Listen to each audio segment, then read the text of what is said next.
The range of what we think and do is limited by what we fail to notice. And because we fail to notice, there is little we can do to change until we notice how failing to notice shapes our thoughts and deeds. Do you consider yourself a person of principles, a Kantian who follows moral rules without fail? Have you ever caught yourself in dark thoughts and quickly pushing them away and feeling guilty for having those thoughts? Or having dreams of killing people or doing unspeakable things, thoughts that would never dare cross your mind when you're awake? It is really hard to admit it, but you do have a dark side, even if you pride yourself on being a moralist, and especially if you pride yourself on being a moralist.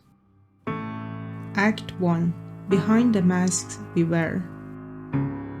There is no good that cannot produce evil, or evil that cannot produce good. Carl Jung. You might think all there is to your personality is those qualities you show to others, or how you appear to them. But that is not true, and most of those qualities are just a mask you present to the world, a mask that makes people accept you or like you. We all wear such masks. We might even have different masks for different social groups. One for family, one for friends, one for colleagues. That's why sometimes we feel we're different people when at work or when with family or friends. Behind this mask, which is also called the persona, lie many qualities that we are usually ignorant of or have disowned. Qualities which were ignored or repressed for the sake of being accepted by our families and society, for the sake of looking normal or looking like a good person in the society. We accept ourselves in terms of fitting in. The parts that are not accepted are repressed. Ironically, the brighter your masks, the darker the emotions and tendencies hidden behind them. What this means is that the more you try to appear nice, the more you consider yourself kind and virtuous, the more you try to stick to your principles and rules, the more you are suppressing darkness within you. Darkness and light belong together. They coexist. So being a moral saint and doing all the right things does not mean you have eliminated darkness in you. You might think you do not have a dark side and say that you have faced your inner thoughts with full honesty, but the dark side, the shadow of the light in your personality, is always there. Edward Whitmont, a Jungian psychologist, says, "The shadow cannot be eliminated. It is the ever-present dark brother or sister. Whenever we fail to see where it stands, there is likely to be trouble afoot, for then it is certain it is standing behind us." The adequate question therefore never is, have I a shadow problem? Have I a negative side? But rather, where does it happen to be right now? When we cannot see it, it is time to be aware. So there is no question that everyone has a dark side. Shadow does not disappear. Repression of negative qualities does not mean elimination of them. The question is, do we acknowledge the existence of the dark side in us, or do we simply disown it and project it onto others?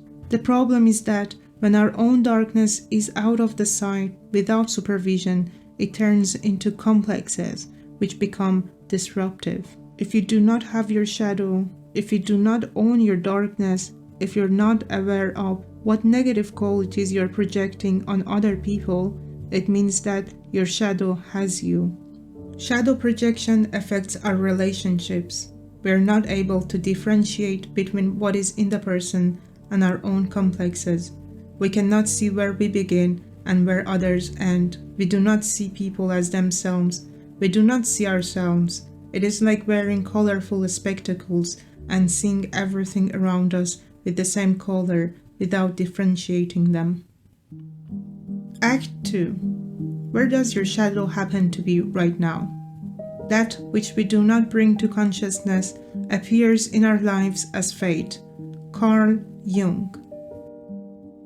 Here's one way to know where your shadow is right now. Ask yourself what strongly attracts or repels you in others, especially in your partner or close friends. Our anger, especially an exaggerated anger toward others, is usually an indicator of our own dark side. For example, my anger and frustration with my roommate's untidiness and lack of discipline can be an indication of my own repressed rebellion against rules. I might appear as a neat and disciplined person, but the shadow of my love for rules is hating them. I may find it difficult to accept that I, a neat freak, unconsciously have a tendency to untidiness. So ask yourself, what qualities do you hate in people around you? What's in them that bothers you the most, but it seems acceptable to others? That's most probably your own shadow being projected onto that person. Act 3. Know thyself. This think of darkness, I acknowledge mine. Shakespeare. What to do with the dark side? You can choose to deny its existence, refusing to accept that you have those negative qualities projected onto others.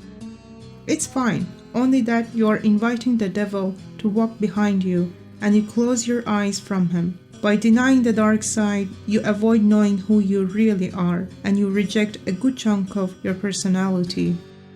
Or you may try to eliminate the dark side and get rid of it completely. But remember, there is no elimination, but only suppression. You can never eliminate anything in your psyche. You just suppress it deep into your unconscious, which will eventually come back to you in your life and relationships. As Carl Jung says, that which we do not bring to consciousness appears in our lives as fate. The third alternative you have is to confront the dark side constructively, recognizing it as an integral part of your personality that contributes to wholeness, humility, and humanity, and ultimately enriching your life. So don't be too hard on yourself when you find yourself in negative thoughts or wild dreams.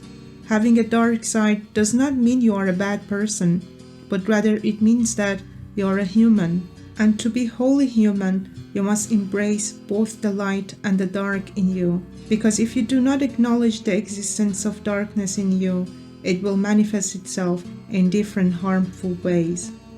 The world is not divided between purely good and purely evil individuals. Each person carries the good and the evil within themselves, and until we acknowledge this in ourselves, we will keep projecting hatred and violence onto others, and continue to believe falsely that they are the violent ones, they deserve condemnation, but not me. So there is no way to eliminate darkness from the world.